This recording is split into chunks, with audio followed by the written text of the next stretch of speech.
nós temos o dado que 95% dos vícios começam até os 20 anos. Pela sua experiência, você acha que os jovens, eles se sentem imunes ao vício? Não.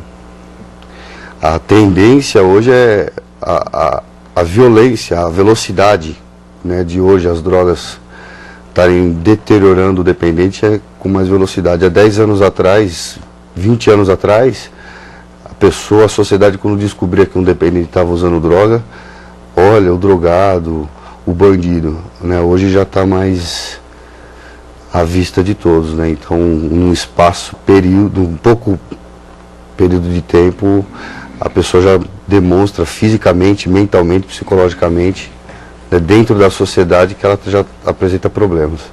Doutora, tem um complemento a esse debate, né, doutora?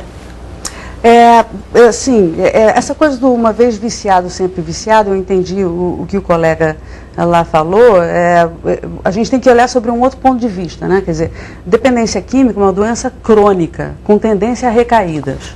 O que isso quer dizer? Uma vez você é dependente de uma droga, você começa a fazer uso da droga, a droga começa a alterar seu cérebro, a tal ponto em que ele fica fixamente alterado. É uma memória química que fica lá, uma marca química, que nem marca de gado.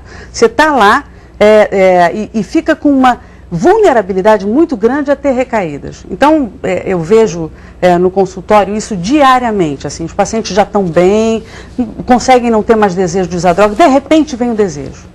Aí, de repente, vem o desejo e tal, toma um gole de álcool. Isso é o suficiente para voltar a desencadear a doença. O que é isso? Quer dizer, por que volta a desencadear a doença? Porque o cérebro dessa pessoa já estava totalmente alterado antes. Então a doença volta, como se pode ter uma recaída de câncer, como se pode ter uma recaída do que quer que seja. Mas é uma doença que está lá instalada. Talvez o que o colega quis dizer é o seguinte: você pode ser viciado e continuar ficando abstinente durante toda a sua vida. Seguramente foi o caso dele.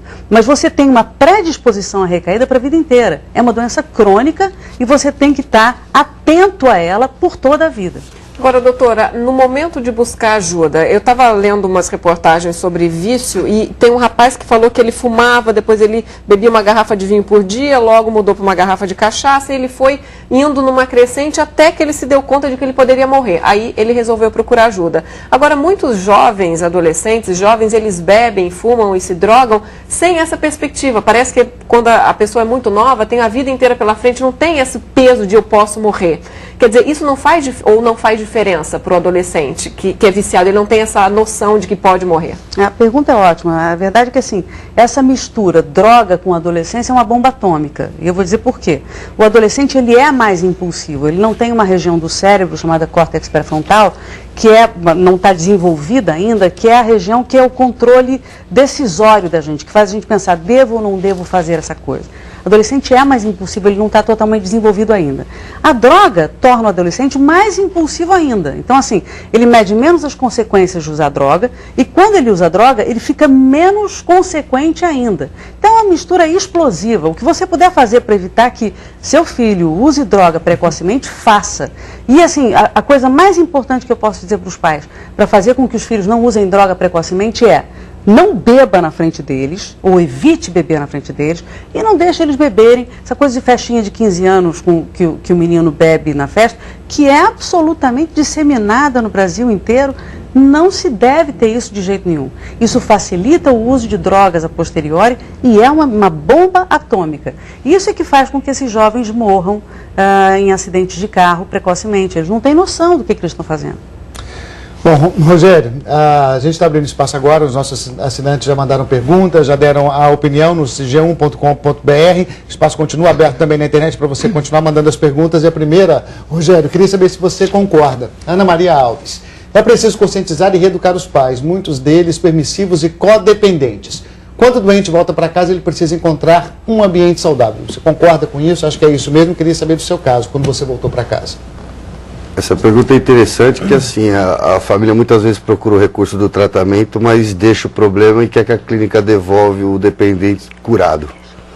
Né? Então essa pergunta é bem interessante quando a família se interessa com o tratamento do dependente. Né? Então a gente ouve muito de familiares assim, não tenho tempo, não dá tempo, né? Não posso ir, né? Então tem sempre uma desculpa. Né? Então a ressocialização do paciente dentro da instituição, desde o horário que ele acorda até a hora que ele vai dormir, fazendo com que ele utilize higiene pessoal, arrumar cama, tomar café no horário, fazer uma oração, chegar nos horários da reunião, a gente passa para o dependente, né, a orientação dos terapeutas é que eles mantenham isso dentro de casa. Eles chegam em casa e a maioria das vezes são recebidos com festas, né? Então, acabaram de matar o tratamento todo. Pois é, Rogério, a gente tem mais uma pergunta aqui de assinante, agora para a doutora aqui no Rio.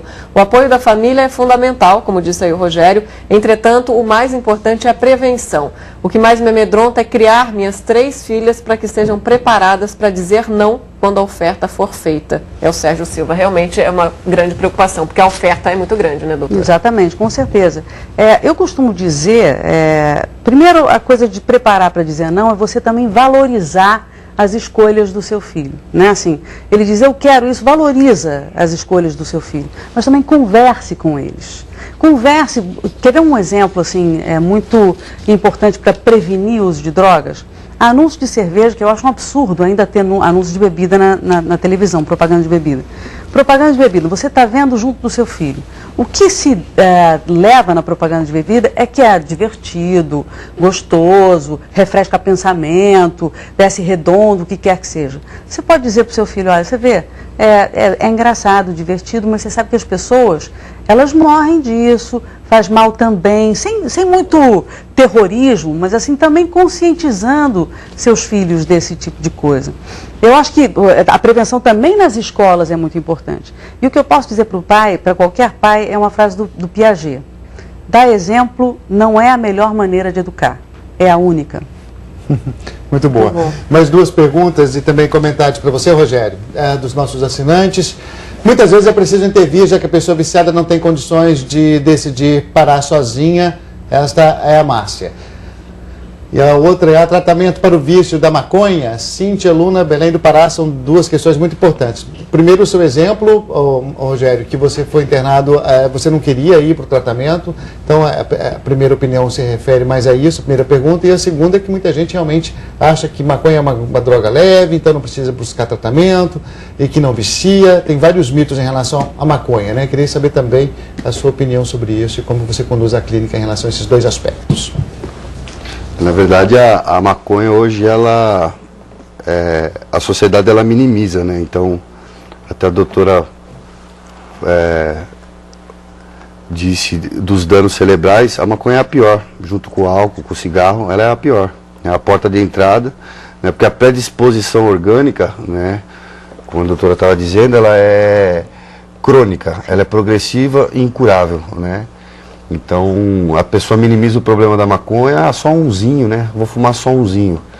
Né? E de repente o organismo, todo mundo não começa fumando 20 cigarros de maconha, começa por um. Né? Chega um momento que vira um conjunto.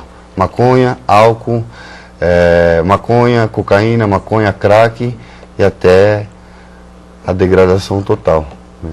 A outra pergunta Nós temos pergunta, Rogério, do André Luiz Amorim. Ele diz o seguinte: o problema das drogas já se tornou de saúde pública. Em muitas famílias, entretanto, ele continua sendo tabu. Seria mais eficaz na prevenção se um diálogo direto fosse estabelecido com as crianças? Tem programas, né, a PROERD, por exemplo, da Polícia Militar, eles fazem já para as crianças, né, para os menores nas escolas, já vem com orientação, com cartilhas e tal. E o diálogo, ele é fundamental, né? Só que os pais hoje em dia eles têm que matar um leão por dia, né? Porque a sociedade, que a doutora falou, aparece uma matéria do álcool numa praia, mulheres de biquíni, homens sarados e aquela festa toda. Né? É que nem eu costumo falar na unidade de tratamento, né? Droga, alívio imediato, dor futura. Né? Então, a sociedade ela acaba contribuindo, né? A família também acaba contribuindo, né? Em fumar o cigarro na frente do filho, em tomar cerveja na frente do filho, né? Então é complicado. A imagem de prazer, né? É a imagem do prazer, né? Vamos. Tá certo. Nós temos mais uma pergunta do André Luiz Amorim. Essa pergunta agora é para a doutora no Rio de Janeiro. O governo não deveria seguir o princípio da prevenção nesse caso também e promover mais campanhas de conscientização contra as drogas? Não deveria ser um assunto mais difundido, doutor? Com toda certeza deveria ser um assunto mais difundido. Difundido não somente em campanhas de mídia, em campanhas publicitárias, mas também mais difundido nas escolas. Existem projetos de lei que estão incitando e estão provocando o governo nesse sentido. De ter, por exemplo, cadeiras sobre uso de drogas nas escolas, dentro da geografia, ciências políticas, ciências sociais, em matemática, em cada uma dessas matérias, você poder discutir um pouco mais sobre drogas. E também campanhas de prevenção das escolas com os pais. Isso é bastante interessante, assim. Algumas escolas, elas fazem reuniões de pais. Eu já fui falar em algumas dessas reuniões, né? Assim, falar um pouco sobre drogas com os pais para conscientizá-los e orientá-los nesse sentido. Doutora, o Rogério tinha perguntado anteriormente qual era a primeira pergunta, né, Rogério? Na verdade, era um comentário de uma assinante concordando com você sobre o apoio da família, que é bastante importante nesse momento. Eu queria perguntar para a senhora a respeito da recuperação, né? Essas campanhas são super importantes para os jovens, principalmente, mas a respeito da recuperação, os jovens eles conseguem se livrar com mais facilidade do que o adulto, ou o adulto tem mais consciência e força de vontade, porque muitas vezes o jovem é levado pela família, como foi o caso do Rogério. Essa vontade de se livrar das drogas é muito importante, né? Então, assim, quem acaba conseguindo isso com mais facilidade, um jovem ou um adulto? Vou dizer para você, depende, né? Assim, é muito difícil dizer para você, porque depende do tipo de droga, do tipo de jovem, do tipo de adulto. Então, se você compara, né? Assim, os fatores de risco, os fatores de proteção, se é um jovem, vamos dizer, menino de rua dependendo de crack, é muito mais difícil ele se livrar das drogas do que um adulto alcoólatra que bebe 2 copos de uísque por dia. Que é alcoólatra, mas bebe 2 copos de uísque por dia. Então não dá para dizer se um adolescente ou um adulto tem mais facilidade ou mais dificuldade. O que eu posso dizer para você é que quanto mais precoce o uso da droga, mais difícil será ele parar na vida adulta. Quero fazer um comentário sobre essa questão da internação involuntária, que foi o caso do nosso colega ali. Eu acho que isso é muito importante de ser conscientizado. Eu acho que deveria haver uma facilitação maior da internação involuntária no caso do dependente de drogas, particularmente quando ele é dependente de drogas muito destrutivas, como o crack, por exemplo. Devia facilitar.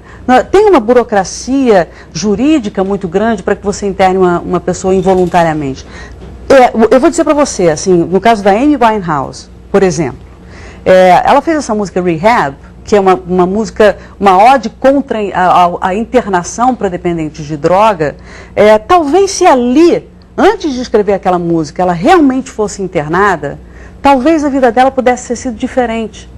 Quanto mais precocemente, como foi o caso do nosso colega aqui, a pessoa é internada ou mesmo que seja forçada a tratamento, o futuro dela vai mudar totalmente. O que aconteceu com a Amy Winehouse é que o crack é uma droga muito tóxica para o cérebro, muito tóxica.